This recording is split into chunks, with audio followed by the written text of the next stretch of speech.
Can't do it without. Clap your hands, everybody, and everybody clap your hands. We lambda, lambda, lambda, and Omega move.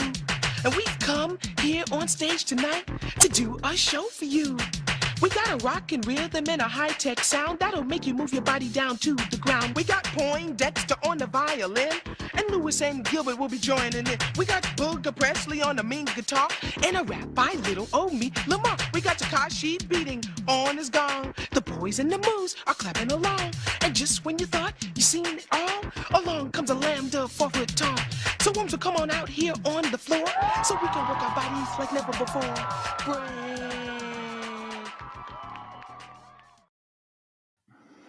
I have it on good authority that Ace was a big fan of the boys and the moves clapping along. That was his favorite. Yes, part he's of very the much show.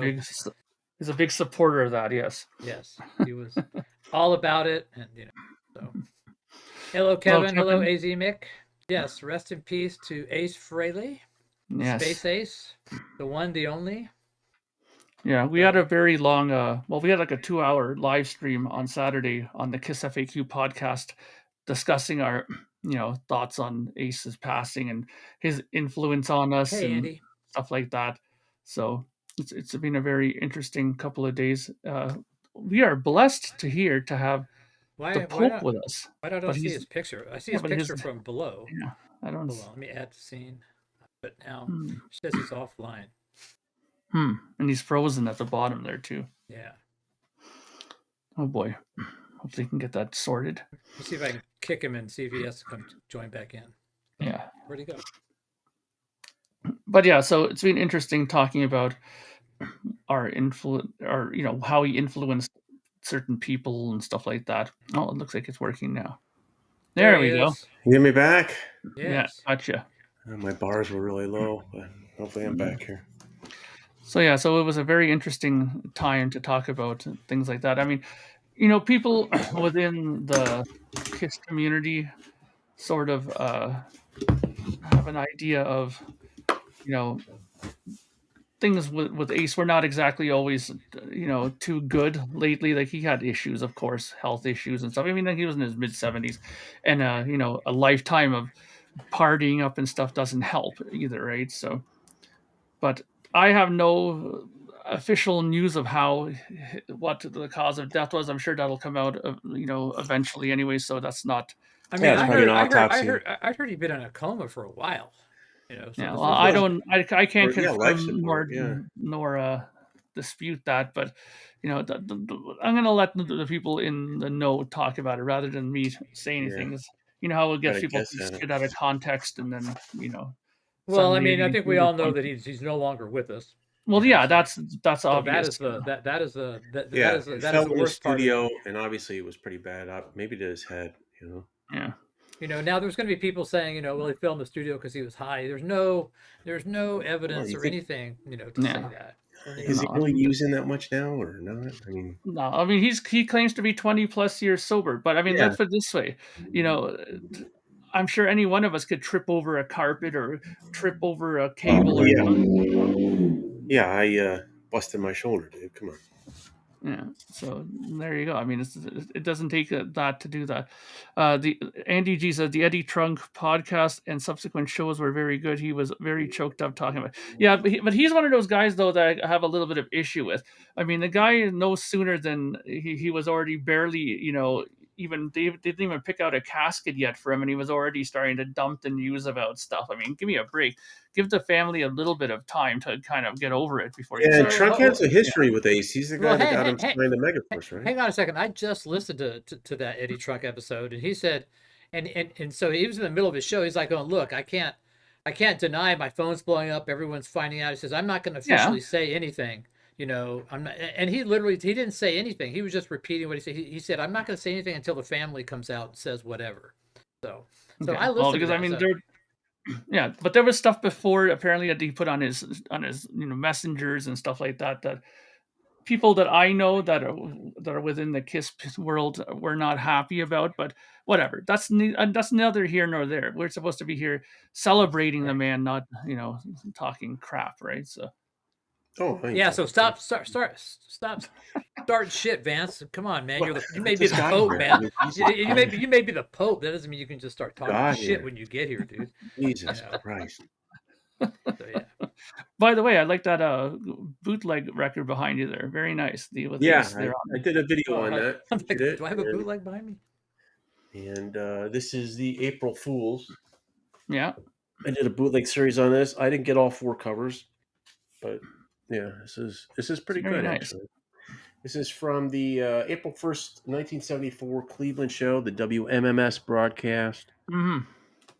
It's a good good one. If you really want to know, I did some needle drops on a video, and I think I posted it in that post thing that you do, like a message board or whatever it is in there. Oh yeah. And then I put up some footage when the only time I saw Ace solo. I put some video clips up on for that YouTube message place. Yeah. Post. It says post. But yeah. So I mean, I plan on doing a video. I just haven't had time, and I got everything pulled out. Yeah. Including the bathing suit.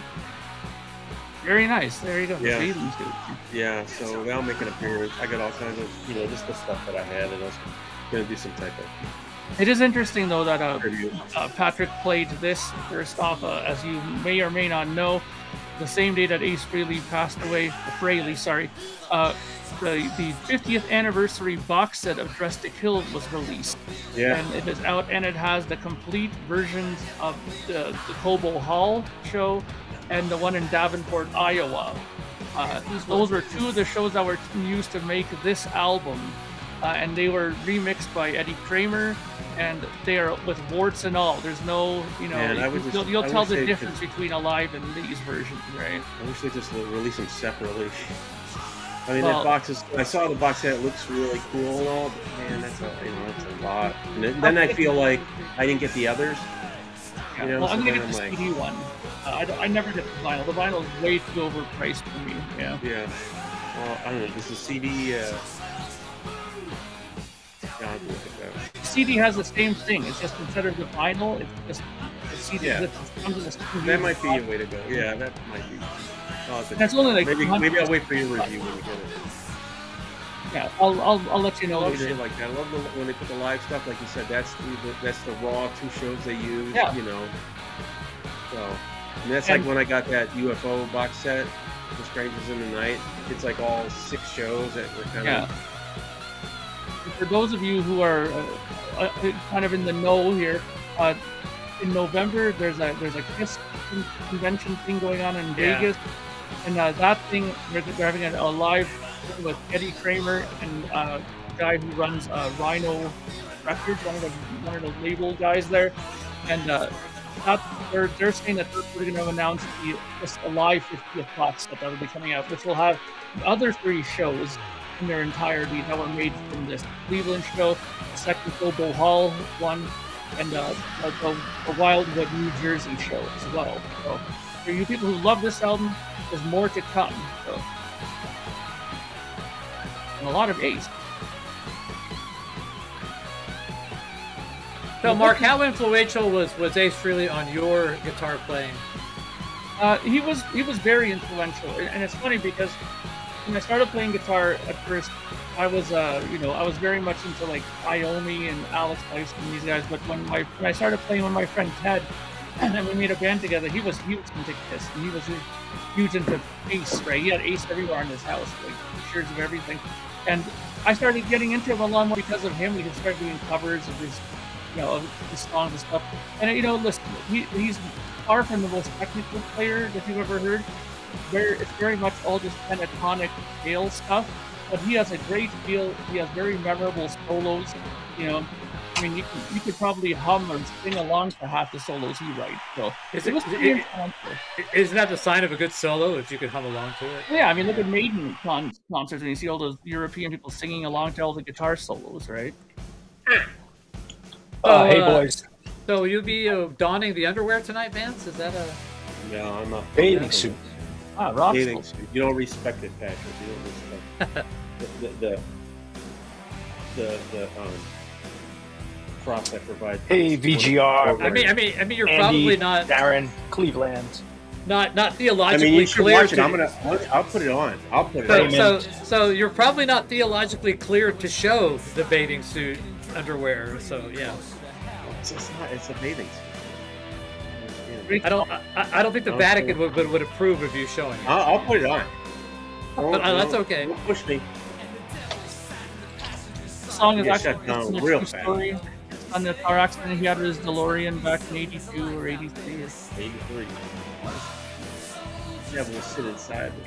Is that where he got his oxy addiction, or was that That's where he had that car crash. Well, Then he went on a car chase, right? Did he go on a chase after? But yeah, the cops chased him. Yeah.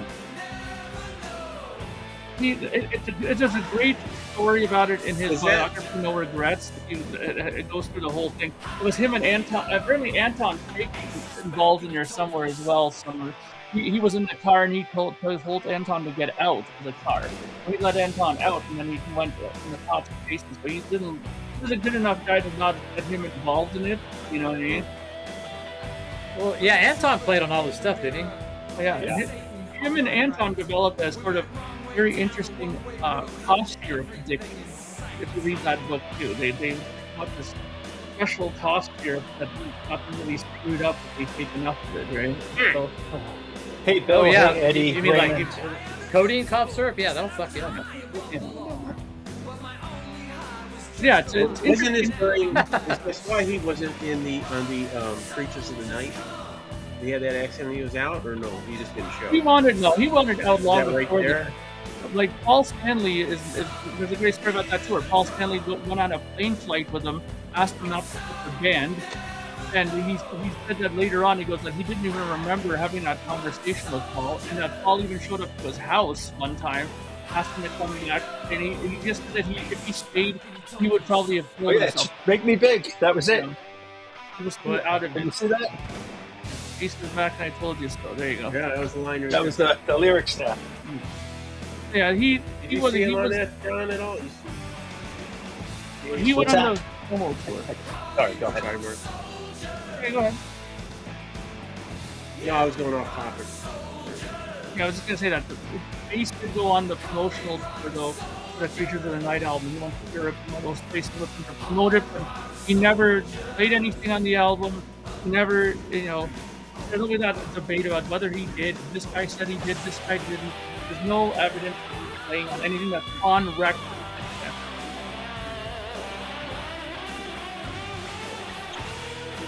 Bill, I was wondering, did he fall and then had a head injury, or did he have something wrong with his head and that's why he was falling? They're not really, like let's say I had an aneurysm or something wrong with my brain, I dizzy and I fall. And then they think, oh, he passed out, take him to the hospital, I don't know. I have no idea either way, but it might not be he got the injury because he fell. Hey, welcome, Lee. No, John, I was going to ask you, did you ever see Ace solo on that tour or anything?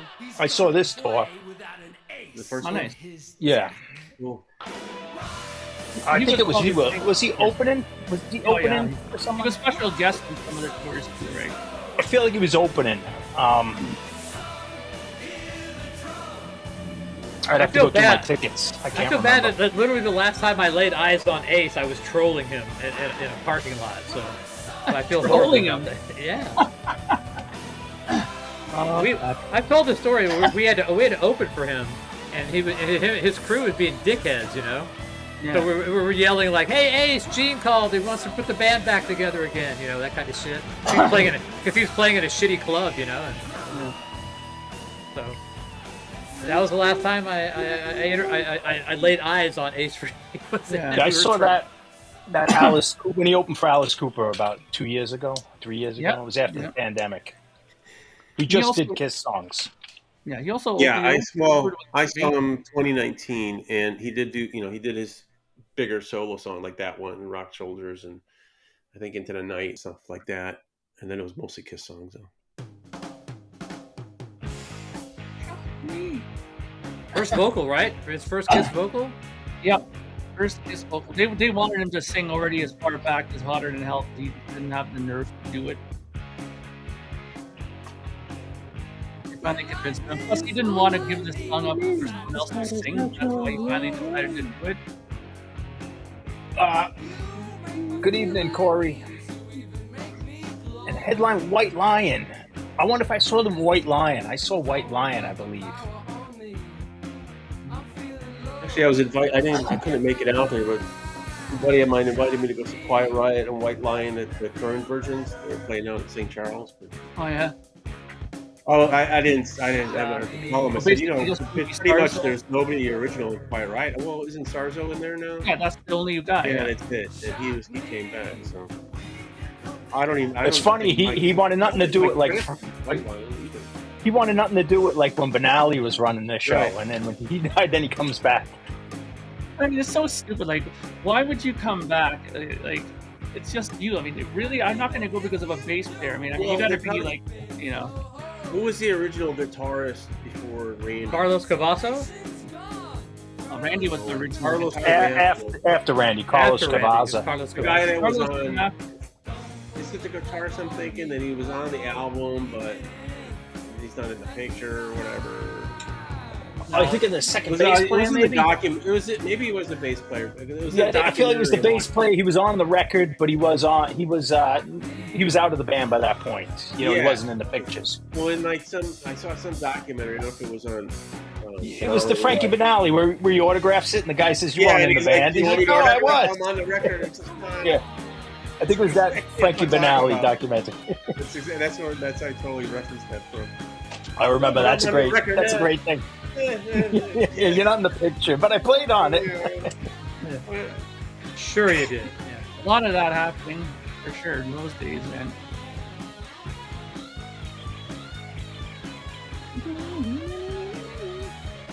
It's funny, somebody asked me during the live stream that we did with the Kiss FAQ, like, what would you say is your favorite Kiss, or not even, it doesn't even have to be Kiss, but your favorite Ace Frehley song that he's done. And for me personally, I've always loved Rocket Ride. I think that's one of his greatest R&B vocal performance. What about you guys?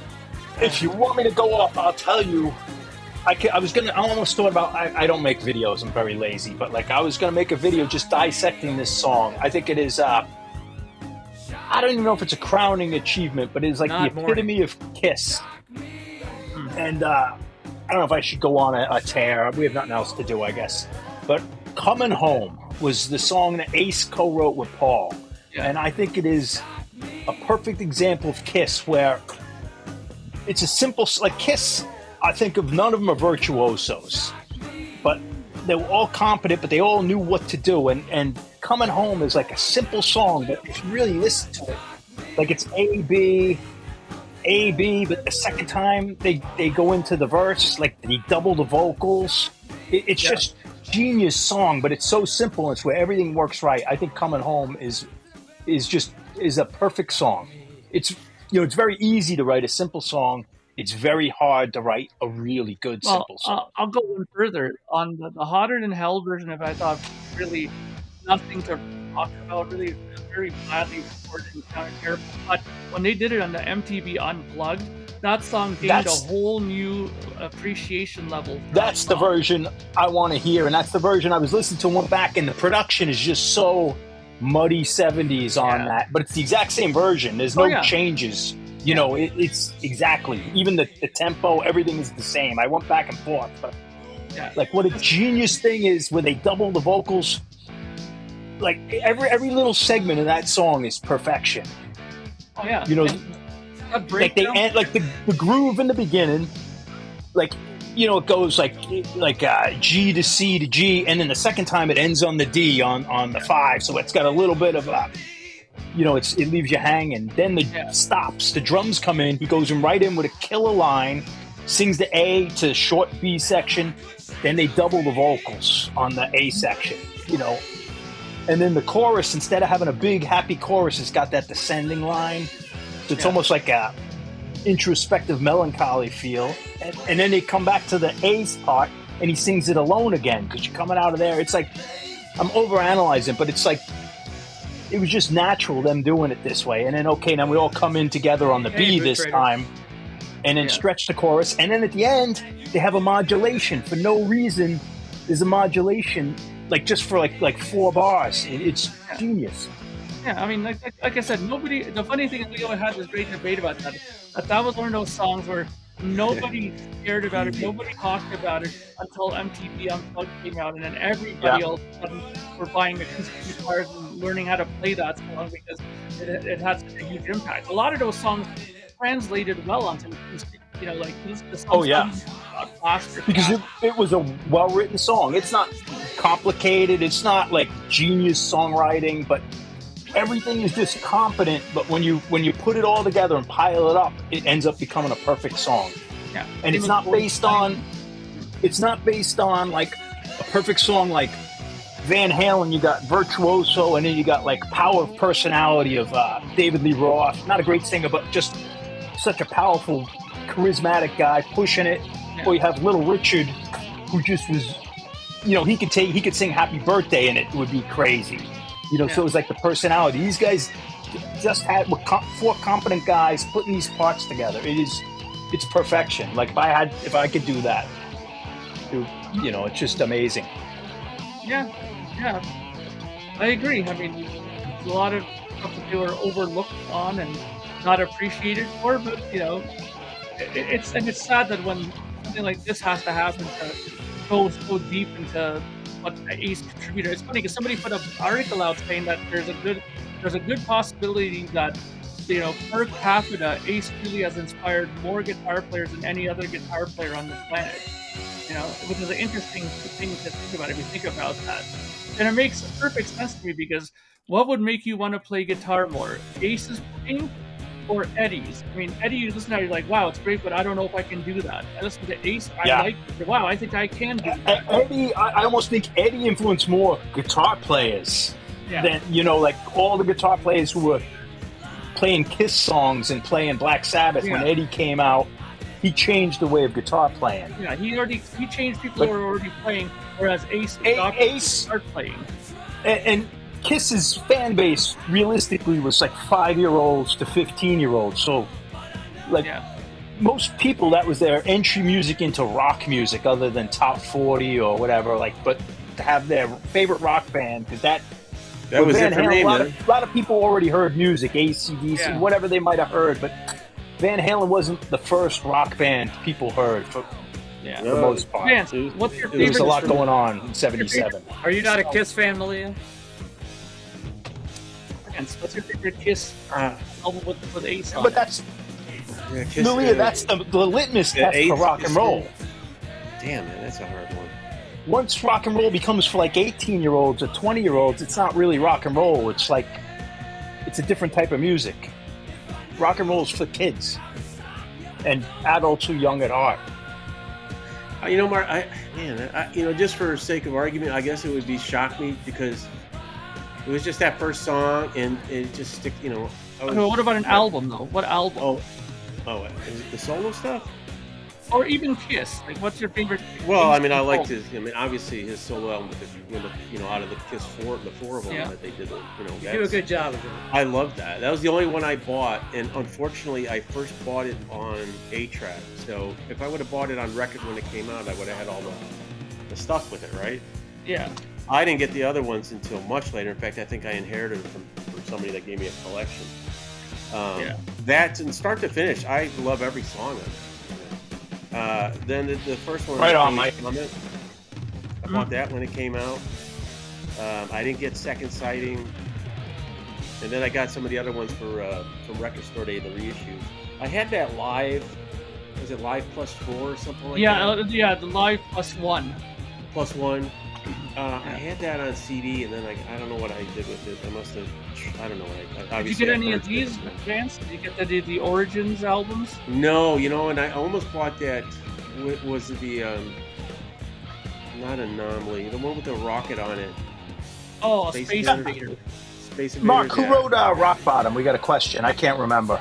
That is another Ace and Paul. So Ace wrote that introductory part, that guitar sequence with Ace, and then the proper song, I can't wait a day, that's all Paul. It's like a co-write, but two songs of one spurt. But yeah, I never got none of those later ones, Mark. The ones that like that, the one you're showing, the Origins or the Anomaly, I think it's called, Space Invaders. Yeah. Yeah, there's Anomaly, Space Invader. There's a Spaceman. Right on, Catman. Yeah, I mean, 10,000 volt elitist. I just passed on them. I don't know why. I mean, for they're me, Kiss, okay. Go on, sorry. Kiss was the first band that was like I consider to be like my age's band, because Led Zeppelin and the Stones, and even to another extent Black Sabbath, they were before, they were like the late 60s or early 70s. But when I was in high school, like in the mid-late 70s, Kiss was like the first band that I thought like that's not my sister's band, it's my band. That was my band. I mean, I aged out of it pretty quickly. But for a 2-3 year period of time, that was my band. It was, the best band in the world. Then, Ted Nugent and Rush came along, and it was like, okay, well, they're the third or fourth best band in the world. And, that's similar for me too. I mean, I got Alive when I was 10, so that came out in 75. Yeah. So I was, I got it 2 years later when I discovered it. So then from then, I just, that's all I had were Kiss albums. I didn't have any other band albums until when I kind of started fading out. Yeah. So like right after the solo albums, like I said, I bought the one on 8-track, so I didn't get Dynasty when it came out, so I was fading out then. Yeah. And then by 1980, then I discovered Judas Priest and AC/DC, and then Led Zeppelin. Yeah. And then you get, Styx and all the AOR bands. I never left off with Kiss. Once I got back into it, especially when I started recollecting vinyl again, and I went insane and bought like over 200 Kiss albums at one point. I mean, the thing is, you had a problem. Yeah, I had like 7 copies of, Rock and Roll Over, all these different variations and pressings. But the thing is, I really dug the music. I mean, I wouldn't commit myself that deeply in it if I didn't like the music. You know what I mean? Yeah, I mean, it's not. I just wasn't buying it. I didn't, but I knew the songs. And then, when they kind of resurgence with MTV and Look It Up. Yeah, I liked all those songs. I just wasn't going out buying the records. Now I bought Lick It Up. I think Lick It Up, Animalize. And then I went back and bought Creatures of the Night, and it was like that early 84, whatever year that was, like when I really liked that era of Kiss again. Yeah, and then Asylum came out, and I mean, even Animalize wasn't great. I was also into thrash and Iron Maiden, but when Asylum came out, I was kind of done with Kiss, but not done with the old records. Like it didn't taint Kiss for me. But I came back around like Creatures of the Night. They pulled me back in. I was like going, oh wait, so yeah. I mean, there was never a period in my life where I did not love those first 8 albums. When I was into punk or rockabilly or whatever, I never not liked putting on that first album and hearing Strutter. It could have been 95, 2005, 85. Pick a year. I never not liked those 8 albums, and they weren't in fairly regular rotation. Every few months or whatever. Well, Creatures of the Night was the record that everybody should have got back on with, but didn't, because people were already checked out things like Unmasked and The Elder, which completely threw like right off the boat there, That's cool, Vinyl Piper, Chris. Yeah, so I remember you telling that story, Piper. That story, yeah. They were popular like for Ballroom Blitz and Fox on the Run, and then they had this one-off hit out of nowhere. Little Willie? Like Oxygen. No, Love Is Like Oxygen came out like way past their prime. Little Willie was a hit. Yeah, but I wouldn't have known. I mean, I knew it was on like AM radio. No, I loved Fox on the Run when that came out. Yeah. And that was still playing in the roller rinks in the 80s or 79. Ooh, yeah, nice. so did a whole version. Before I cut out, I just wasn't, I was in other bands like Maiden and stuff in the 80s, so Kiss was kind of low on the buying list, Yeah. Yeah, I mean, that happened to me too for a long time. I just didn't buy the stuff. I wasn't like, oh, screw those guys, I just never did it.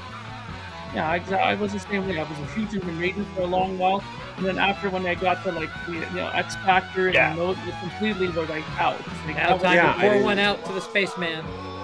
Yeah, Corey, that first album, as primitive as it is, and it's a primitive album even for 1974 standards, but it holds up. I think it's a 10-star record. This is the best version of the song, especially with Ace's solo tag down at the end. Yeah. Yeah.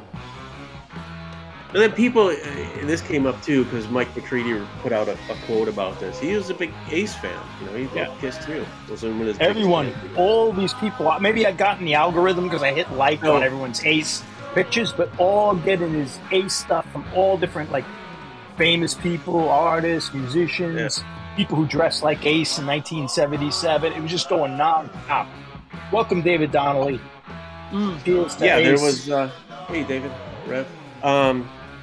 Yeah, I mean, Ace or McCready was talking how he basically just ripped off the solo for She, I think it was, and used it in a live, you know. Oh, really? And then Gene told him that Gene Ace, took it from the Doors or something like that. that's the best. Yeah, we were talking about that last Friday. We were talking about that with Steve. Oh. So, you know, people ask me about Carlton, and like, well, look at their influences, you know. So it kind of Their influence. I don't want to go over it. Everyone's been saying it all the last couple of days, but basically they influenced so many people to pick up instruments. Absolutely. Kind of like the Beatles on Ed Sullivan. It wasn't like I wanted to be a guitar player. I just want to play music when they saw the Beatles. This was the same. This is Ed Sullivan moment was the Paul Lynde Halloween special. As soon as that happened, there was a whole nother. I watched that. I remember watching that. Yeah. I mean, that was Here's the to you, Ace time. Man. When the Render freaking Phantom of the Park I was right in front of the TV, man. Yeah. Watching that. Thought it was the greatest. That was great. Thing. Thought it was the greatest. I was like. The funny thing is though, Yeah. the Phantom of the Park thing actually though, in looking at it retrospectively now though, Oh no, that did more damage to their career than help. But maybe. You know what? Sure. They were gonna the type of band they were gonna age out. There was no way they could have kept it going regardless. They had a good 4-year run. You know, most people on for 2 or 3, but 4 years on top is a long time. yeah. And yet, you know, but they still had a career. It wasn't like they disappeared, but that's a long time to be on top. Yeah, and they got a little, and times were changing. I mean, look what was coming around in '79, 80. Well, they struggled from Dynasty to the Creatures. They were really struggling. They didn't even get a gold record for a long time. But then they did Lick It Up, that went gold, and then eventually platinum. But then everything after that, Animalize went double platinum for them. Asylum went gold and then platinum for them. You know, Crazy Nights was okay as well. But then they had a problem again after that. They had trouble with. Then they had the first reunion, which was, you know, another resurgence. That's when I went. You know, selling out, you know, football stadiums. Oh yeah, that was huge. Yeah. They did like 3 nights here. You did like Tiger Stadium, right? Wasn't that- Yeah, Tiger Stadium Detroit was Tiger Stadium. They played here like at least 2 or 3 nights. But I the first time I saw them was the Hot in the Shade tour in 1990. Yeah, that's what I was talking about. But then I've only seen them twice, and then I saw that first Alive Worldwide, '96, and I was like, you know, I bugged my parents so much to go see him like in '79. You know, I still, you know, it was still fading up, but I just always I bugged them actually before that. But there was no way they were going to take me down to the Chicago Stadium. And you know, if you ever know how concerts were in the '70s, you know, '80s, and you know, everybody was getting high and all that, you know. Yeah. I kind of when I get into the talking, I always said, then why don't you have my uncle take me? My uncle Jim, who went to go see like Zeppelin and everything. Whatever, you know. And my parents didn't know nothing about getting tickets and all that kind of stuff, you know. It wasn't until my dad started when Stadium opened up and the hotel he worked at got a private box, and we just pay, you know, would scam the ticket, you know, get tickets for that. That's how I started seeing my first shows. I probably wouldn't, if I didn't have that, I probably wouldn't see the show until like either I was old enough to drive, or like when Yeah, that was on the Unplugged thing, right? One of my buddies wasn't a people driver. Didn't they announce it on the Unplugged, or was that? No, it was, no. That's where they said, "Wow, this is working," kind of like. Yeah, but they came out I thought it was together on the Grammys. on the. they the came Grammys out, with Tupac. First they came out with, and did the award thing, but they didn't announce it there. They went actually on the HSS constructed aircraft carrier. Oh, right. They went on there and did announce it live to everybody, to the world But press. the Unplugged was before that Grammys thing, right? Oh yeah. Yeah. But the Grammys thing, they just went out there, announced the nominees and the winner. They just went back to the press thing, let the press take photos, and they didn't say a single word. They just came in and left. And then people were like, "What the hell's going on?" You know? So I remember when they came out. I was like, is that really them? I mean, what? Yeah, I didn't think it was them at first either. So Neither do you was think? Peters, you know? Do you think they would have played at the Kennedy Honors or all shown up together had Ace not died? Do you think they would have all got? Yeah, they would have came. I mean, that was. Well, they don't play at the Kennedy Honors. They weren't going to play, but they were going to appear together. They don't play. You know, it's more of a, they have people tribute them. Yeah. You know the thing that grinds my gears. What's that? Now that Ace is gone, it's like, really, you guys could, you couldn't just put it away for one night, last night at the Garden, and get Peter and Ace up there and play the freaking song. Yeah, Well, they didn't want to be an afterthought. I think he said that. Like, he didn't want to be like, "Oh, okay, we'll come up and give you guys all, like, just so we could take our bow, play the last song with you or something." To help you. The whole show. Shit. If they asked them properly to do the whole show, but to just have them come up and take a bow, put the costume on, it's like, I'm not just a prop. I'm not just a prop for your company. But Paul's very bitter about that. I mean, he's the one who always said before, goes, "Hey man, when they were bitching about only making $2 million on the reunion Can we, tour, Patrick? Can we play the acoustic, the unplugged version instead of this? Can we just? Can we play them both? Can we play them both? Sure, we can play them both. Okay. So anyways, the thing was, now I forgot what I was gonna say now. About the reunion tour of getting paid $2 million. Oh yeah. So they were bitching about it, and Paul was really ticked about it, because he goes, "What? For the 20 years when you guys didn't want to have nothing to do with Kiss, and I was the only one who was keeping it alive. That's why I'm making 200 and you're making only 5 or 10." Because he always had that opinion that him and Gene should benefit from the reunion more, because there would be no Kiss to reform if it wasn't for them keeping it going, all this time, I don't know. But the thing is, there's so many different opinions about that. Somebody says, Ace says, they didn't give them enough money. That's always his con. He goes, "I wasn't paid enough to go and do it." I did hear something like that regarding the last gig.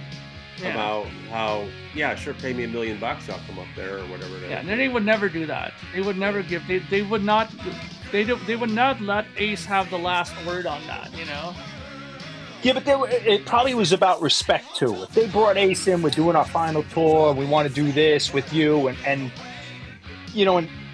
if you brought it in with respect, I'm sure he would have did it. It wasn't just money, but it's, you don't want to be treated like a prop.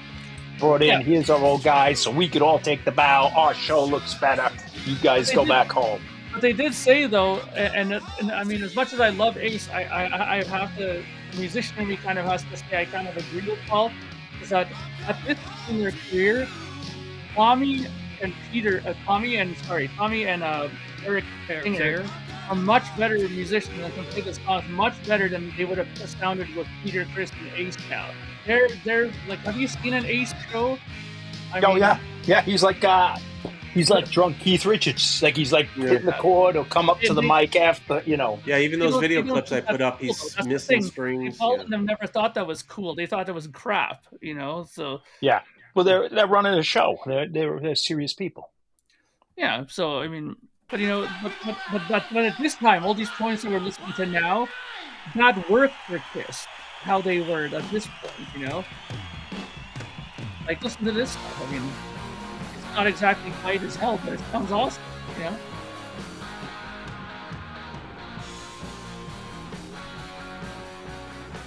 Another thing I want to say about Kiss. How many drummers know that riff, that intro? I was reading an Instagram post of someone, and he kind of made backhanded like he was kind of giving them their due, but being how people are with Kiss, they're always above it, and he called them corporate rock. And I took issue with that because I didn't say anything, but in my mind, but I'm like, Kiss were actually signed to an unknown indie label. And they had to work the hard way. They weren't a corporate band that came in like Led Zeppelin, flying in, no offense to Zeppelin, but flying in, never played a gig, make the $1 million deal with Atlantic Records, guys who've been in the industry. They were on an unknown indie label, and they didn't get any radio play really until Alive 1 or the fourth or fifth album. They had to do it all by opening and having to blow the headline off stage, so the kids went home the next day and said, "Oh, did you go to the 𝐵𝑙 show? Oh, we saw Kiss. I don't even remember 𝐵𝑙 or whoever they opened for." Yeah. And like they had to do it, the opening, and they built the name for themselves without the industry. Yeah, and they were driving in station wagons at the beginning. Yeah, they had to put on the show so the kids talked about it, because there was no radio play for the first couple of albums, maybe regionally, but really there was nothing until Rock and Roll All Night off Alive, or then by Destroyer, and then by that point all the TV shows, everyone wanted them. Yeah, you're 100% right, John, about that. Zeppelin comes out, Atlantic's got the posters. The album's going to be in every store, the tour booked, everything before they even carried an amp into the country. Well, and magazines came out once a month, so you could go in and you'd be lucky, if there was an article about any band you do, like you get a Cream or a Circus, you're sitting there and you're like going, okay, what's in it, once a month. And I don't know, but I don't think there was that many articles in '74 about Kiss. It was all the 76, 77, Kiss was everywhere, but those first three albums weren't. That's their fourth, fifth album. They've been working now for a few years, hard work, Oh yeah, they did a lot of shows each year. Like they did over 200 shows easy, Hey Mark, are you familiar with? They were a working band. Are you familiar with the channel Audio Mover? Yeah. Yeah, he does a lot of Kiss articles and stuff. And digs up these articles and shit. Yeah, he does some pretty good stuff on this channel. Yeah, I've talked to him on the phone. We've gone back. He has my, we text and stuff. Oh, nice. Cool. I don't know if you knew that. Yeah, because he does these. He'll find these old newspaper articles, reviews of the band or whatever it is. Yeah. And they're cool. I'm amazed where he digs this stuff out of. But Years ago. Yeah, I think I saw the 2013 tour. My daughter, she's 16, she's 15. Yeah, that's the tour we saw. She was a little baby. We had lawn tickets, and my son was older. That was awesome tour.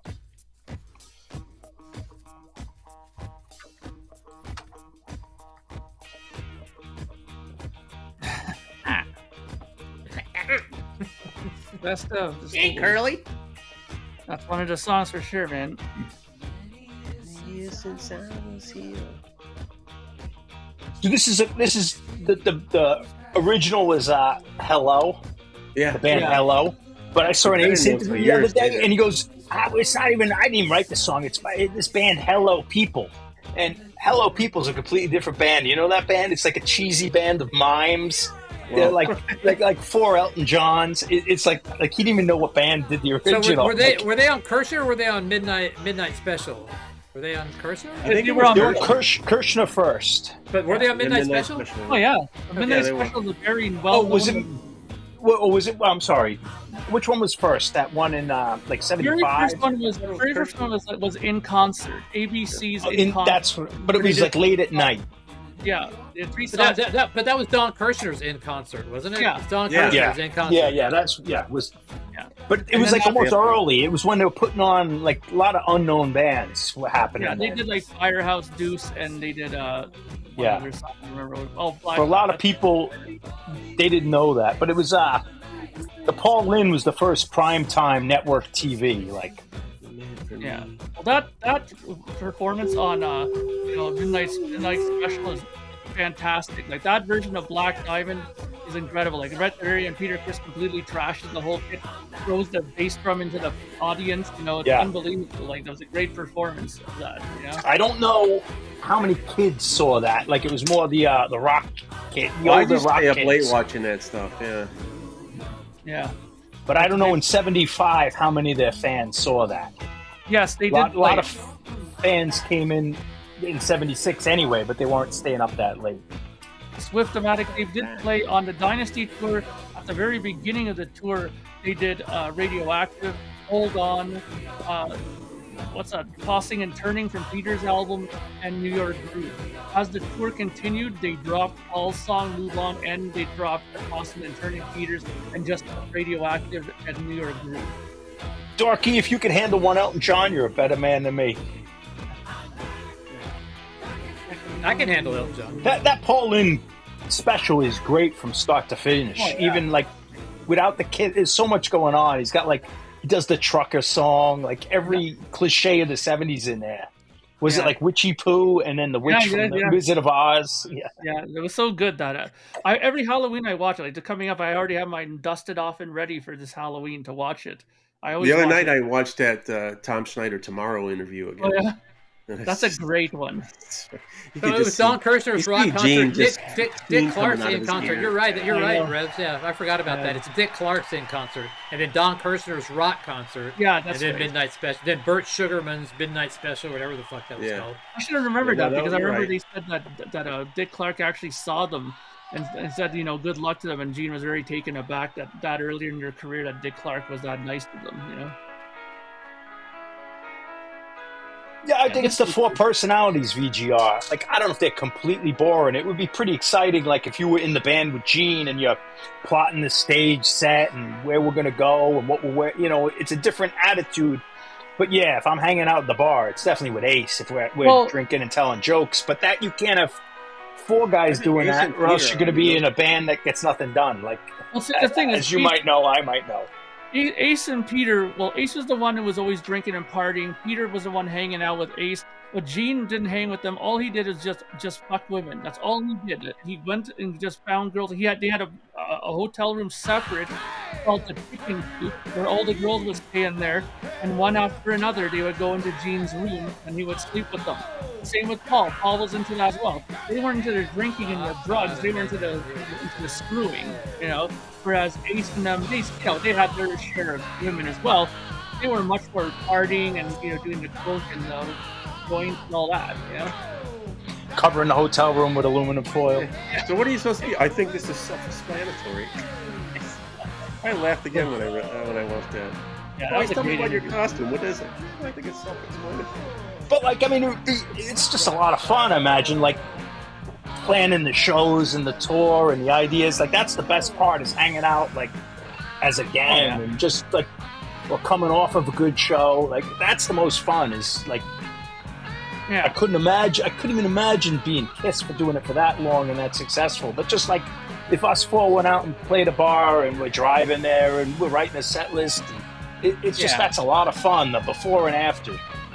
Oh yeah, and I mean, not a lot of people know, like, for example, on the Dynasty tour, that whole stage set, including that hexagon, the lighting grid that they did at the top of the stage, that was all Paul Stanley's design. That whole stage was his idea.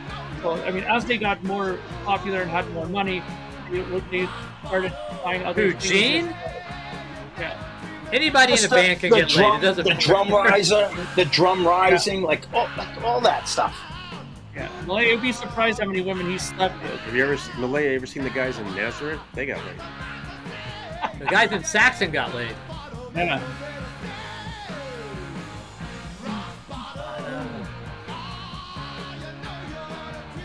Heck, Mark, you were dressed in some kind of weird freaking porky fucking costume, and you got stretched. So yeah. I was wearing a skull mask. I had, like, you know, theatrical blood all over me and ripped pants and shit. And I got laid. So you sit there and go, "No, I'm really that guy." No, you're not. You're bullshitting. It's really me. Yeah. Well, one time in Germany, I think I told you guys that I forgot to change my pants. I left them on, and they immediately knew who it was by the pants. They're like, that's why I got cornered by one of the girls and took me back, and yeah, fun was had. You know, fun was had. Yes. German style. German style, yeah.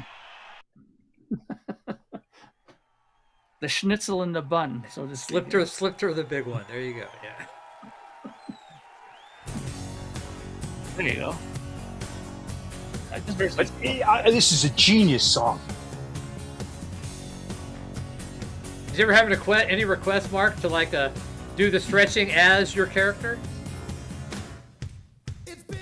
No, it's happened only once, but she wasn't too happy after because I got blood all over her, like the theatrical blood from the costume, right?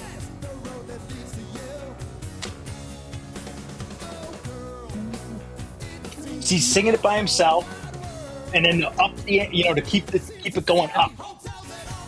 Now they both come in, and then I think he drops out here. He drops out on the B section. It's a good harmony.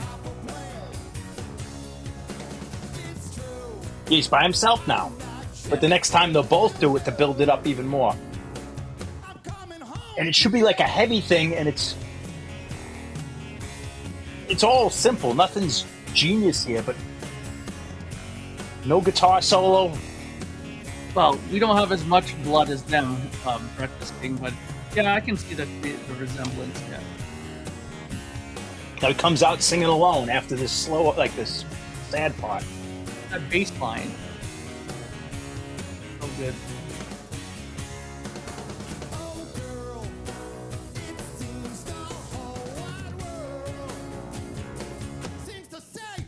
Here we go.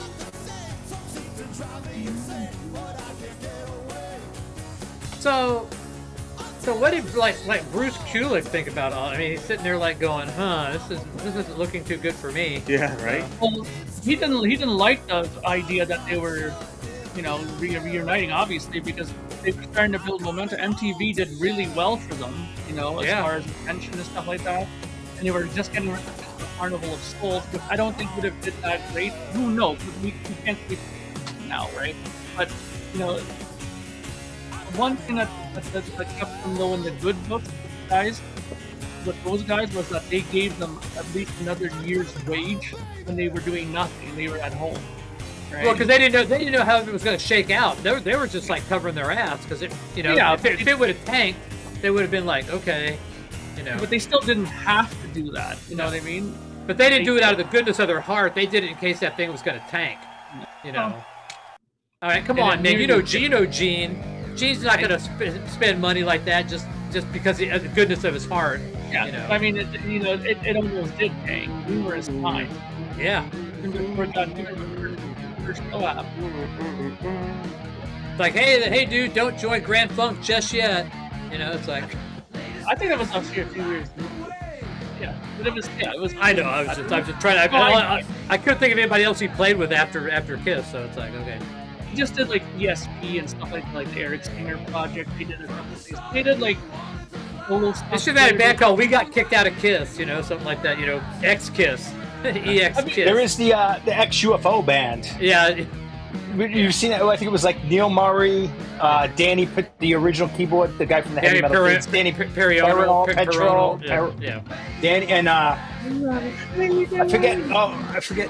It was like all of them were in the band. Like the guitar player was one from the '80s. X UFO. It was great. So was Ace the best musician in the band? No. I believe Gene. I think Gene is the best at his instrument. I really think his bass lines. I think he's like very Beatles-esque in a good way. Like he's really not just playing the root note. I think Gene's the most competent musician. I think it also. Sorry, go on. Paul, I think is just a genius songwriter, and had he nurtured that songwriting instead of just writing for Kiss, he could have been a top. I mean, he's already a top songwriter with as many platinum gold records, but he could have been a genius songwriter. Yeah, well, he wrote a lot of songs. Eddie disagrees. But I mean, Gene was good. The problem with Gene is that he wrote a lot of garbage. Like a lot of his songs were terrible, right? But the bass line on "Coming Home" is just it's really, really good. Yeah, I'm just saying, like, he's a good player. He can play everything. He can play guitar decently, play bass. I don't think anyone's going to say Paul's a virtuoso on guitar, but Paul's a good. Yeah, there's no. That's the whole point of Kiss. They're all just competent guys, But they Paul's put it a together, great front man. And like usually 4 guys could get a band together, and we get this big. We could make it bigger than each of us. But Kiss took 4 guys, just New York guys, and made this Well, if we're going to consider like someone's voice an instrument, then I would say Paul is as good as anybody in that band because he's a great singer. He's a phenomenal singer. He got better. I mean, he became a great singer, but if you listen to those albums, he's not really so great.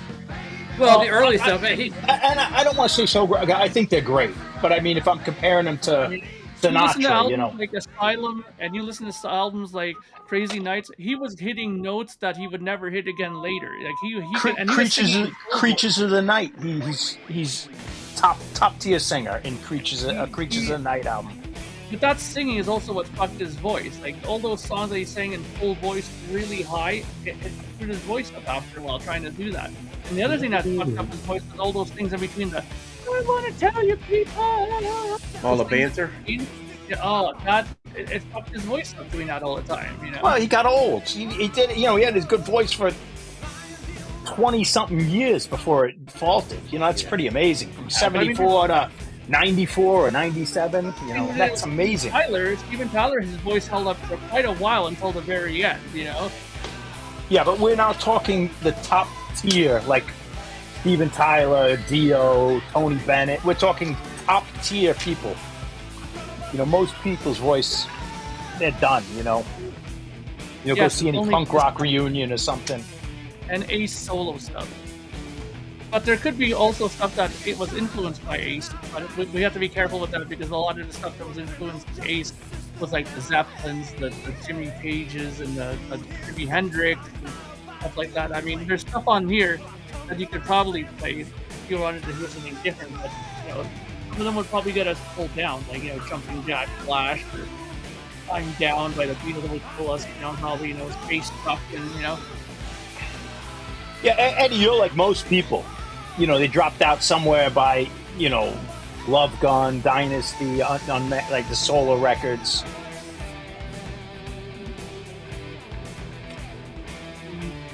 Yeah, Kiss Going Disco in Chicago in 1979 was not cool. That was Disco Demolition, and that was like, what's going on? Yeah, I wasn't old enough to know disco, or I knew disco, but I didn't know Kiss went disco. I didn't know that. Yeah. In reality, there's only really 2 songs on that album. Yeah, it's just, and it was a beat. I usually, very rarely I say that, but it was an issue. I mean, that was like. Even Ace, it just wasn't cool. Ace had a great interview about that. He said, this is not a disco record. There's only really songs and the rest is a rock record. Yeah. Yeah, it was like 12, 13. Yeah, everyone moved on. I mean, that's the nature. I mean, Elvis didn't have 4 years. I mean, he still was a singer, but he didn't have the teenagers captured for 4 years. Sinatra didn't have 4 years when he was like the teen bopper singer. 4 years, the Bay City Rollers were gone in like 8 months, 10 months in America. Partridge, Sean Cassidy, 2-3 years. Yeah. Kiss, it was a long time for a kids rock band. Well, nothing lasts forever, right? But, how long did In Sync last, or any of the Menudo? That was like 2 years at the most. Are we going to Game 7? Yeah. Very good, thank you, BGR. So the next win or lose. Even Duran I don't think had 4 years on the charts in America. Like we wanted to see CA. What's interesting though? This is why I've always loved Rush.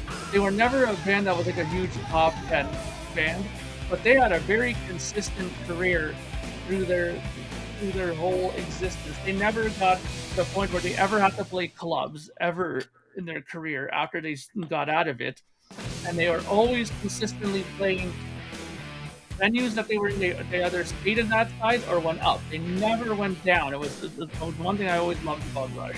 Yeah, I have to reposition myself. A very loyal fan base.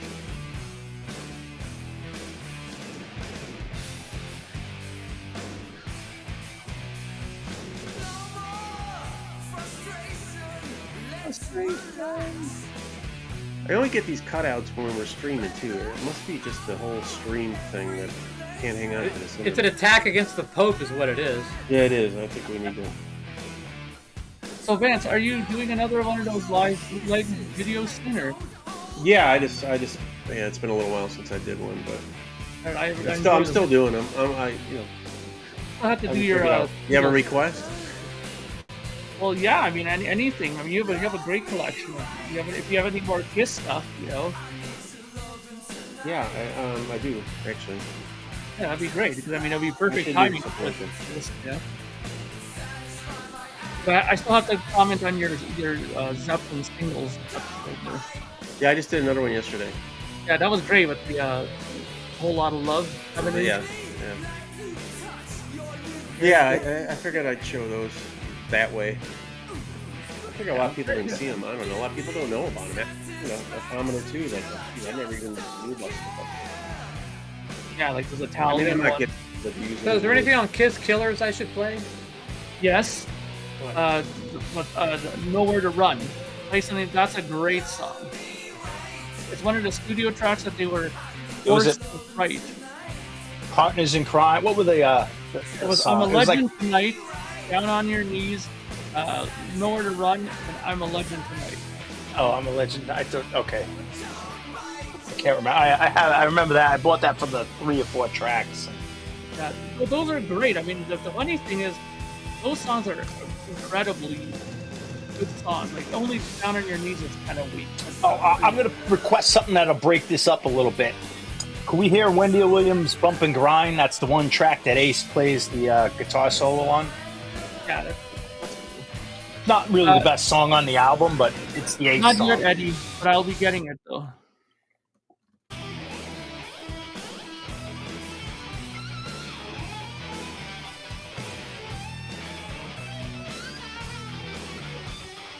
I don't think Ace didn't play on Creatures of the Night, did he? You said he wrote. Oh, No, he didn't play anything on it. did he write anything? No. Vinnie Vincent wrote that, didn't he? Vinci Cusano. Vinny played 3 solos on the album. Still think they should have used that cover with the Fox on their car.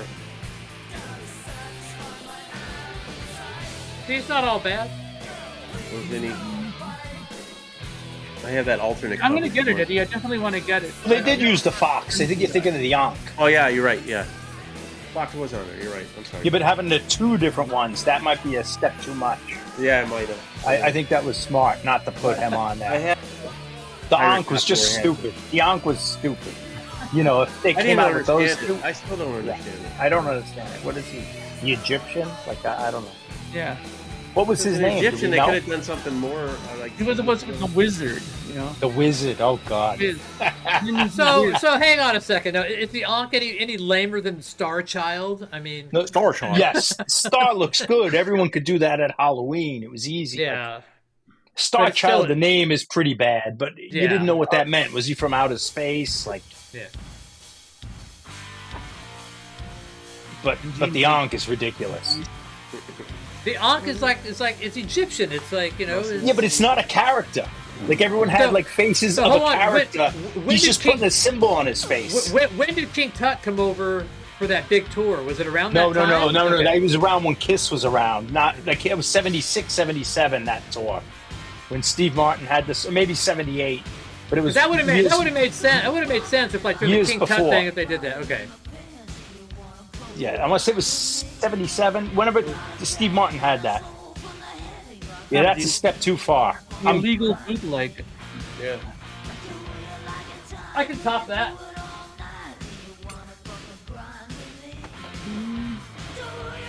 This was legit and sealed. Never opened. Nice. Oh, I have the original. Yeah. That is a 10-star record, as Donald said. Yes. This is such a Kiss record. If you don't have this record, man, I recommend it for any Kiss fan. It is the Lost Kiss record. It sounds like Creatures in the Night. Except with tons of reverb. They were very liberal with the reverb. Somebody leaned up in the studio, hit the Yeah. reverb, hit the tank. It's just like Got bypassed. what were those reverb machines called? What were the rack mount ones? What the fuck were they called? Shit. Rev 7. Everybody's on their own. This is really a good rock record, man. Yeah, Gene did a good job, man. Yeah. There you go. Is that guy Richie Stotts? What was his playing name? it too? Like Van Helsing or something on bass? Reginald Van Helsing. Yeah. me, I have a couple of their touring itinerary books, and inside it, for the hotel rooms, those are the names they went in: Reginald, Van Helsing, and everybody had like a different name for themselves. You get a good ace solo here because he just like comes in and just wings it. Like, how much am I getting paid for this? That's like, but he didn't work it out or anything. It's just great. Where's the deli tray? He did the Coke and you go, okay, ready to go. That's it. And then Peter's voice is like by some guy that does cartoons. Yeah. I've heard that voice sound like Fred from Scooby-Doo. It's the Fred guy. Is it the Fred voice? Yeah. Okay, yeah. I'm not going to place it, but yeah. I was like, I know that's somebody's voice. Listen to him.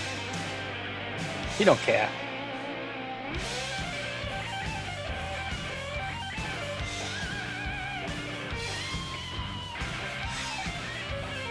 Hey, Eric.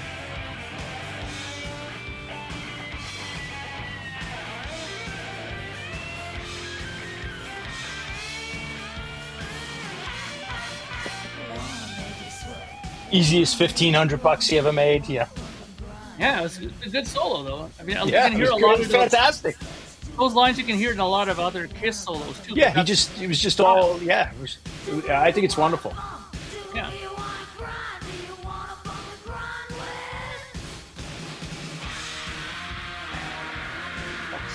I'm telling you, man, I'm gonna petition the Vatican to get you a better Wi-Fi connection. Yeah, you don't have to like steal your neighbor's Wi-Fi.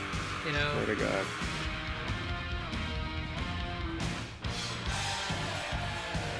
Good pick, John. It doesn't cut out like when I'm working with stuff, which is good. Yeah. Totally could be a Kiss song. I know. See, I'm on a Chrome This whole browser. album could be a Kiss song. Yeah, everything. Chrome browser. That Legends Never Die is fantastic.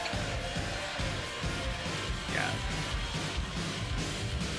Yeah, 100%. Ozric Man. Like that Legends Never Die. That's on. If you were to have bought Gene's Vault. The like Vault, that yeah. thing, he had some of the original demos of that on there. Yeah, you could get it on YouTube. Yeah, man, that thing. I know so many people bought that thing. Unbelievable. $2,000 for that thing. I would have saved that $2,000 and put it towards my $15,000. That's one of the worst drum sounds I've ever heard. Yeah.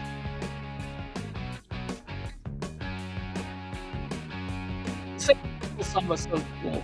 I'm glad he didn't sing this one, you know. See, I love it. Like, no one's great here, It's so catchy, though. but it's perfect.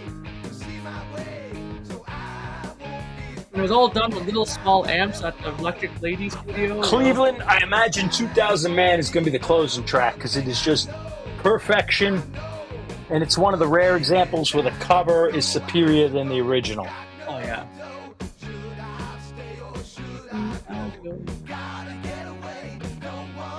I have lots of room. I only have like a few songs left, so. Yeah, Parasite we should definitely play. Did you Nowhere to Run? Did you have that? We played Parasite. Eddie might regret not owning that song.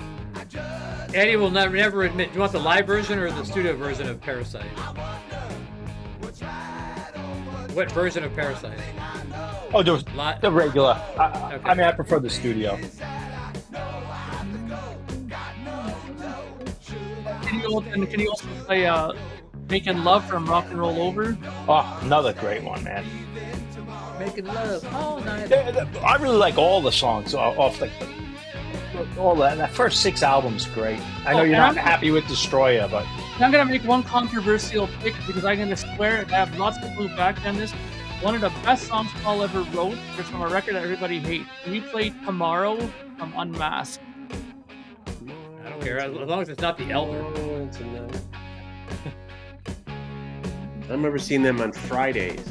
Yeah, The comedy show Fridays. Yeah. That was good, actually, that performance. It was the I only like- performance. Those are the only 2 times they did those songs from the Elders, Yeah. right? Yeah, there's I like Tomorrow and Tonight. That's when you want to did hear they ever do them Tomorrow on, Tonight? Tomorrow. on the Tomorrow. Blizzell concerts? Or is that the only Tomorrow's time there's not any coming kind of documented footage of Elder songs? Yeah, that's the only time they played those Elders. Like, in that configuration with Ace, you know? Yeah. I don't have Live Plus One.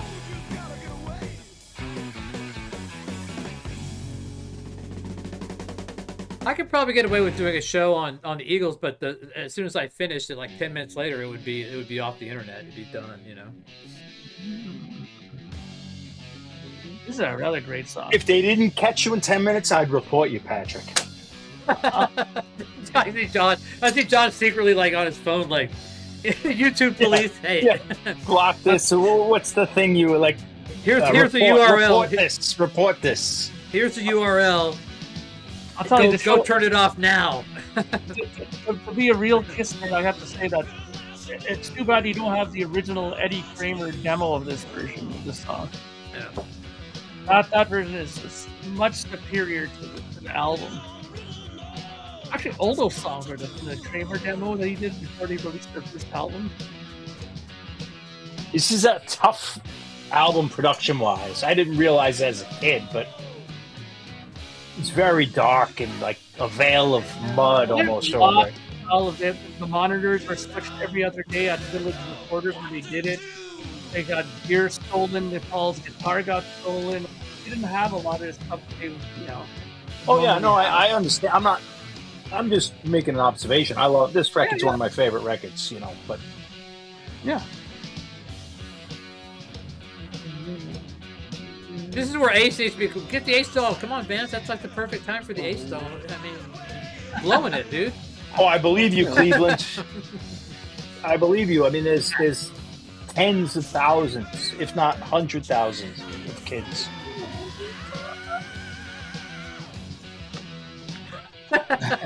There you go. Where'd you get that guy? Well, I put my poster up. Can you see? Yeah, there he is.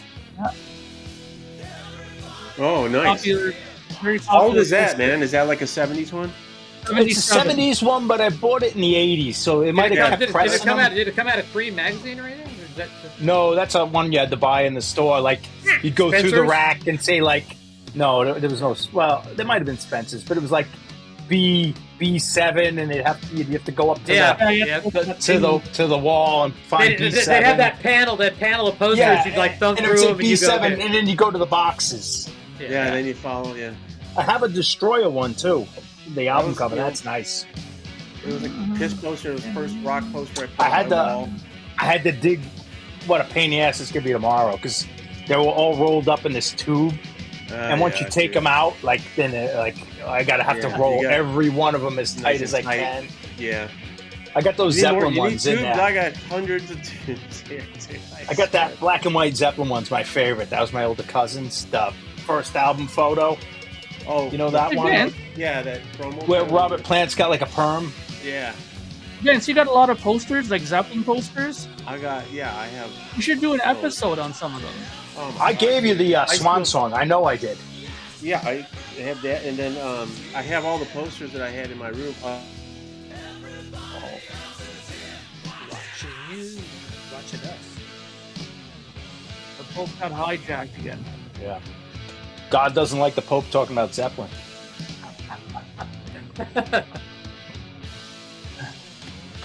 They're gonna turn you around, Vance. They're just gonna make it difficult for you to be a rocker. I wish I had that.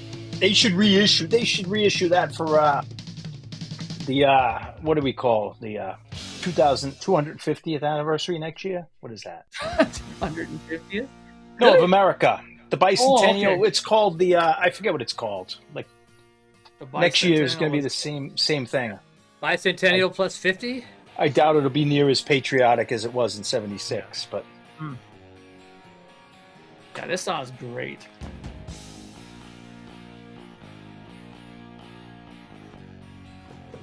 Pope has returned. Oh my God, man! Fucking believe it. Anyway, you're talking posters. What? Yeah, I'm saying you should honestly. How about your Zeppelin posters? You should make an episode, man, of those. It'd be awesome. Yeah, I don't. Well, to pull them all out, and it's hard to show them in a video. Why don't you like I'd have hang to them do, like, on take that wall pictures. behind you there and just Yeah, take I'd have to get clips and shit. Yeah, I have tons of. I mean, it's unreal. Tubes and tubes and tubes. I mean, Yeah, I wish I had. I got rid of most of mine when I moved. When I graduated high school, moved. yeah, I have all the Zeppelin posters that I had in my room when I was in high school and shit.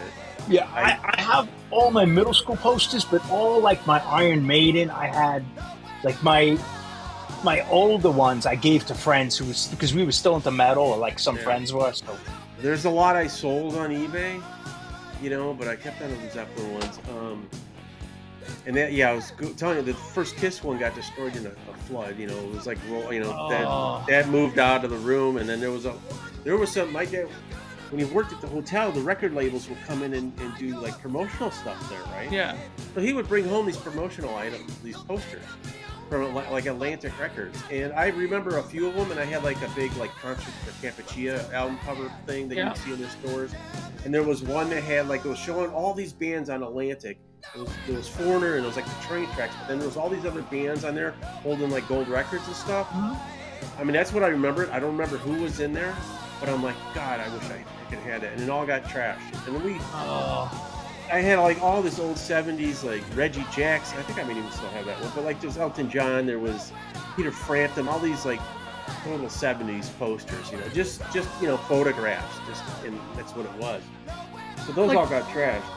But I have you know, now I've bought promotional posters. I've bought, you know, I have an original Song Remains the Same movie poster I got to frame up. Wow. A Japanese one. I got the ad from the Led Zeppelin shows that were canceled that goes with the tickets I have. I got to get that framed up. Dude, man, yeah. In fact, I just ordered. I found one on eBay, one of those newspaper ads that it came out for the 1980 Zeppelin show. The day it came out, it was on September 25th, the day Bonham died, right? Yeah. I just picked up one for like $50, but it had the ad to cut out. The ad was the order form was cut out to buy the tickets.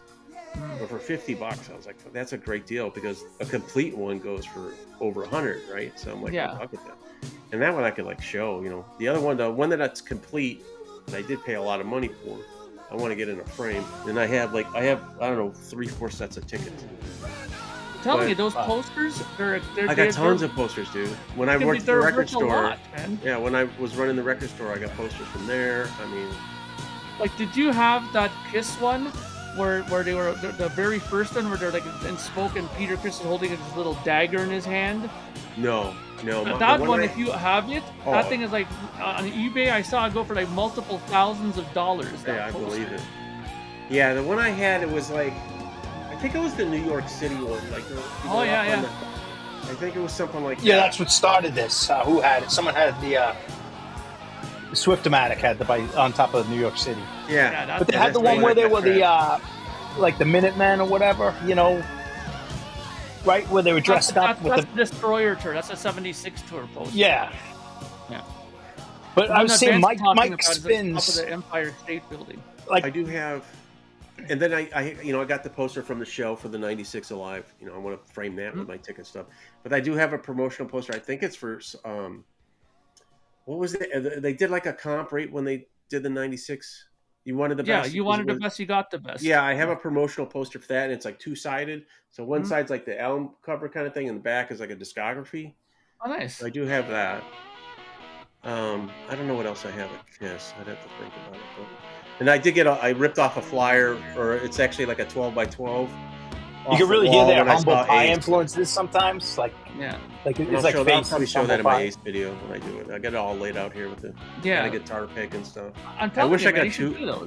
I wish I got 2 guitar picks, because it's, you know, there's his face, the painted, you know, the makeup face, and then the other side has his signature. And I want to frame it, but I want to find a second guitar pick to show both sides. A Boot Trader, I think I have that Zeppelin one. I have to talk to Scott Waters or somebody.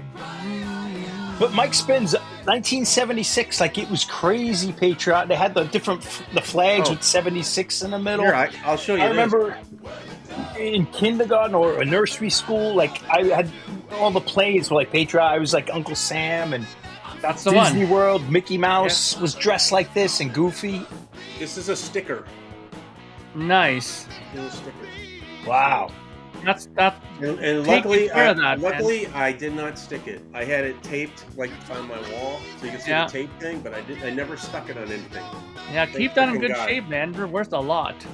Yeah, I have. Oh, this is it's nice corners. I mean, you know, So I think I usually keep this in the Alive album. But of course I stuck the freaking Rock and Roll Over stickers on my crate, you know, right? I there's just gonna like be- 3 or 4 of them. There's going to be a period of time when you need to get rid of that, so well, it's still worth money. So Yeah, look at that too. I wonder, like, Let me see. you know, I have my posters loose. If you want to see, I'll bring some posters out. If you got, if yeah, if Patrick you got doesn't mind. it, I love seeing that, John. I love seeing that stuff. You don't mind, do you, Patrick? what? If I show some posters? Oh yeah, as long as they don't have pedals on them. No, I wouldn't sell mine. I don't care how much it's worth. Some of these things mean more to me than the money part of it. So I wouldn't sell it. 8-track, this was me. First Nice. 8-track I got was this. Well, you know, Mark, you only What have about the X amount record? of space at the old folks' home. So Well, I you know that. I'm just saying that, Here, your speakers. there's things I would get rid of course, but some things I would keep. You know what these are, right, Mark? Oh yeah, those are the cards. Yeah, this is the first series. This is a complete set, and these are all my extras. Wow, nice, man. And it's just the first. There was like a couple volumes, right? Dude, I'm telling you, if you made an episode of your Kiss cards, I bet you would be surprised how many people would watch that video. I don't know. What would I do? Just, Well, I just kind know. of flip through them, do like the complete Just tell set, them, show the front and Well, back. Malia tell wants them you what to, you got. I'd have to put the Malia, puzzle together, Malia too, wants you to do a video of all your Kiss collectibles. That would take forever. It'd be like five parts probably in the video. Well, it's not like Vance hasn't done part I don't videos. have a lot of He stuff. I mean, I he does don't, series of stuff. He does like a whole series That's of the things. thing. You just tell people where you come from, what your earliest memory is of it, and to show them. People will love that. That's not a Kiss poster. Well, that's what I was thinking of doing on Duty is the priest. Ace video I want to do. So I was going to show all this stuff here. Nice.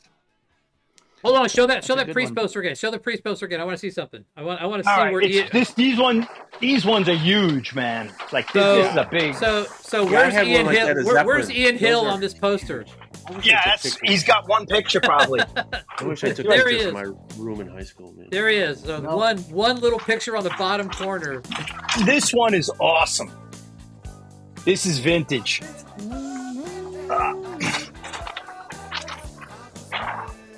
It's upside down. Hang on. Careful, don't rip it, John.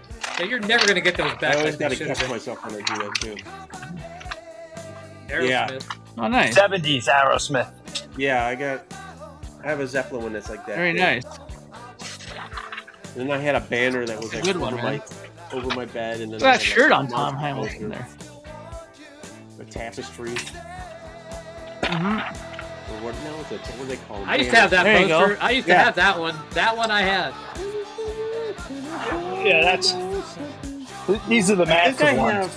I have the set. There's like one that says, does that say Zeppelin 2 on the bottom? Hey, John. Let's see what it says.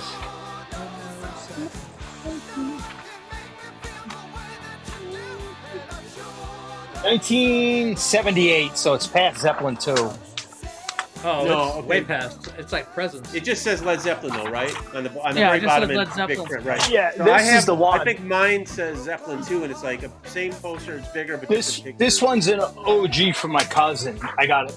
Yeah, dude, that's awesome. Yeah, this is my favorite. Yeah, I have a small I used to sleep over like the house would eat, and I think these guys were moving. Like I kind of scared. Like I was a kid. Like you'd look because they'd be staring at you in the bed or on the. Here's a good one. Old Van Halen. Yeah, that's Nice. cool, man. What the hell? Whoa, what's that in the upper middle, man? Who is that? It doesn't even look like anybody in the band. Is that Alex? David Lee Roth Eddie. probably doing Ice Cream Man. No, upper middle. upper That's middle. Eddie in this Oh, picture. I thought you meant this guy.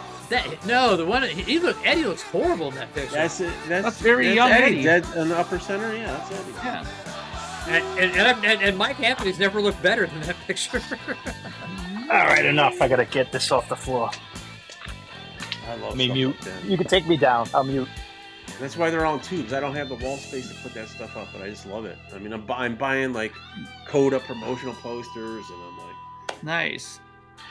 Do you have any of those old style posters, Vance, where they have like the picture at the bottom, like handwritten in marker, like a concert date or something at the bottom? One of my yeah, favorite I do. Kiss songs. I have those. Nice. I found a Robert Plant one that I always wanted.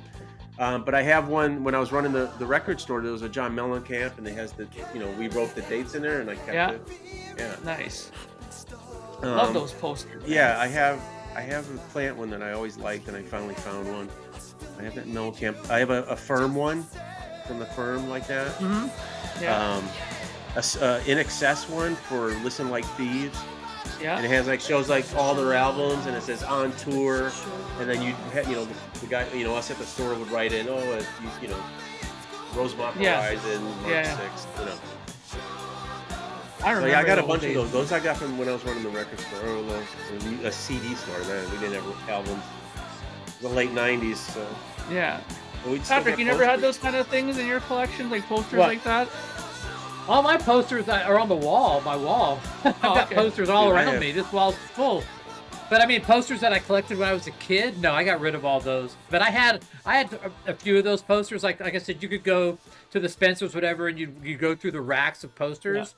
And I wasn't one of those guys that bought like the Cheryl Ladd posters. I would buy, the Zeppelin posters and all those, all the band's posters. But when I went off to college and stuff, I didn't keep them, and I got rid of them. Well, I didn't get rid of them. My parents got rid of them while I was gone in college. So I should preface that. I didn't get rid of them. They were gotten rid of it for me. So yeah. Yeah. And I wasn't, like there's been several times in my life where, I was not in a position where I could keep stuff. Like I had to give away my records when I went on the road. I was like, I can't keep them anywhere. I'm on the road 48 weeks out of the year. I didn't have an apartment or anything. I would like literally stay at friends' houses when we weren't playing. Because I mean, what was the point? I didn't make enough money to have an apartment and be on the road. So Yeah. So I lived out of a trunk. Everything I owned was in a trunk. So I didn't have the luxury of like space. Look at that. Nice. Yeah, I used to like those promotional posters were cool. Well, like beer companies, like with sponsor shit, Yeah, I showed that in my '82 Who video. I have that in a pin from that show. I still have the postcard from when I got the tickets. That's cool. You don't see too many Kenny Jones ones, man. Yeah.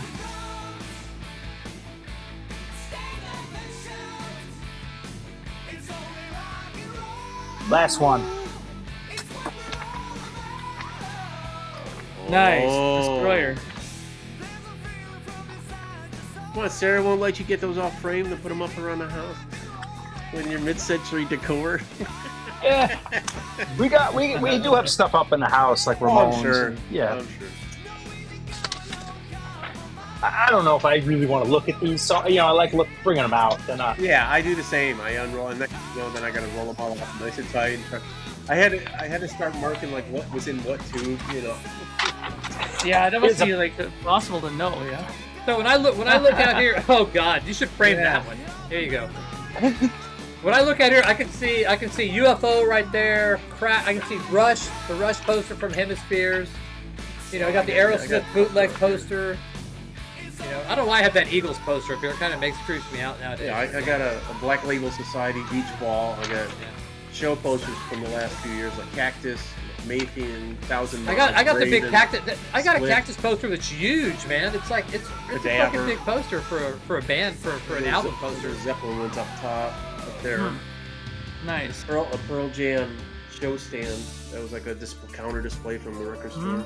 I have Fat Freddy's cat on the back of my door. I've got Frehley Franklin with the dope will get you through times with no money, better than money will get you through times with no dope. Oh, I do have a Kiss one over there. Nice. I don't think you can see Over it. my head. You can't see that little thing right there? Yeah. That's a Kiss thing from Switzerland or something. And then that's a signed Robert Plant, Alison Krauss show poster. I could show one more poster that VGR like. It's not quite Farrah Fawcett, but it's the same era. I never had her. Why are you saying that stream unavailable? Well, you guys don't like fucking Ace Frehley? YouTube is not happy. Oh, really? I think I still have it. I had this one. It said like metric system, and it had like the measurements. Please. I'm gonna have to create another. Sucks. We're out. Okay. Hold on.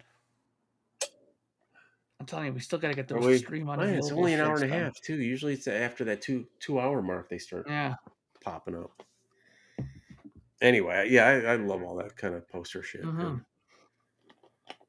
Kind of obvious that you guys like the posters too. I'm telling you, dude, you should really do those cards and you should do the posters. Yeah, so the cards. So, like, kind of just do I take pictures and then just kind of flip them by, or do I do it like live and here it is and here's the back? And Do the live. People You know love what? the live. There's You 66 know what? in a We set. really should get, Vance, me and you. We should find something that I could just mount on the wall, like Yeah, do it one overhead. of those poster, like from the store.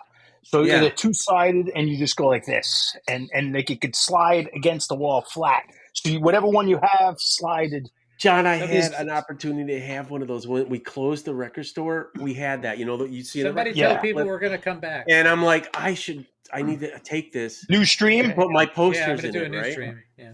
And my wife, she was like, "There's no way you're bringing that back. Like, so we're gonna dump it in a dumpster. This is great for my posters." And you can buy them. You can buy stuff like that, John, and you can like mount it on the wall, kind of thing. And I've looked at that. And I'm like, but I don't have the space here. This apartment. 2. But I literally had one of those, John. Control A. Just gonna Copy. bring it home in the car and shit. Yeah. It's hard bringing some of that stuff back, That's why people get rid of it, because they're like, how am I going to bring this home? If I can't bring it home, then nobody else will probably want it, Is there a link yet? They're asking. I'm not Working on rushing it. you. Working on it. I know one guy who got a pinball machine at Kiss One for a good price because the guy couldn't get rid of it out of his house any other way unless somebody come and bought it, Post the link when you get it before we kill this. Oh, we're back anyway. All right, hold on. Still working on the new one. Done. All right. The So bullfrogs are out tonight. next time, hold on. This thing's coming, so hang on. Hold, please. All right. Let me get the link. The link should be available on the channel now, but since nobody wants to go look, I'll do it on my. I'll make sure to do everybody do as much as the work for you as possible. Well, I am grateful that they're here, so we should make it as easy as possible. They're the guests, you know what I mean? Nobody makes it easier than me. Nobody does it better. All right, there we go. Here's the new URL. We're going to end this one, and then we're going to The Earl. But that's not for us, right? No, you guys can. We can all stay here. Oh, we can. Oh, okay, that's cool. So there's the new one. It's up on the channel. I'm going to kill this one. All right, people, don't panic. Earl. I'm going to kill this one, and we're going to go use the Earl. Bobby's Earl. Use the Earl. The Earl. I feel like I'm in a Dixie Chicks video. Earl. There's Earl. What was the Who killed Earl or whatever? Yeah. Earl's what dead. was that What guy?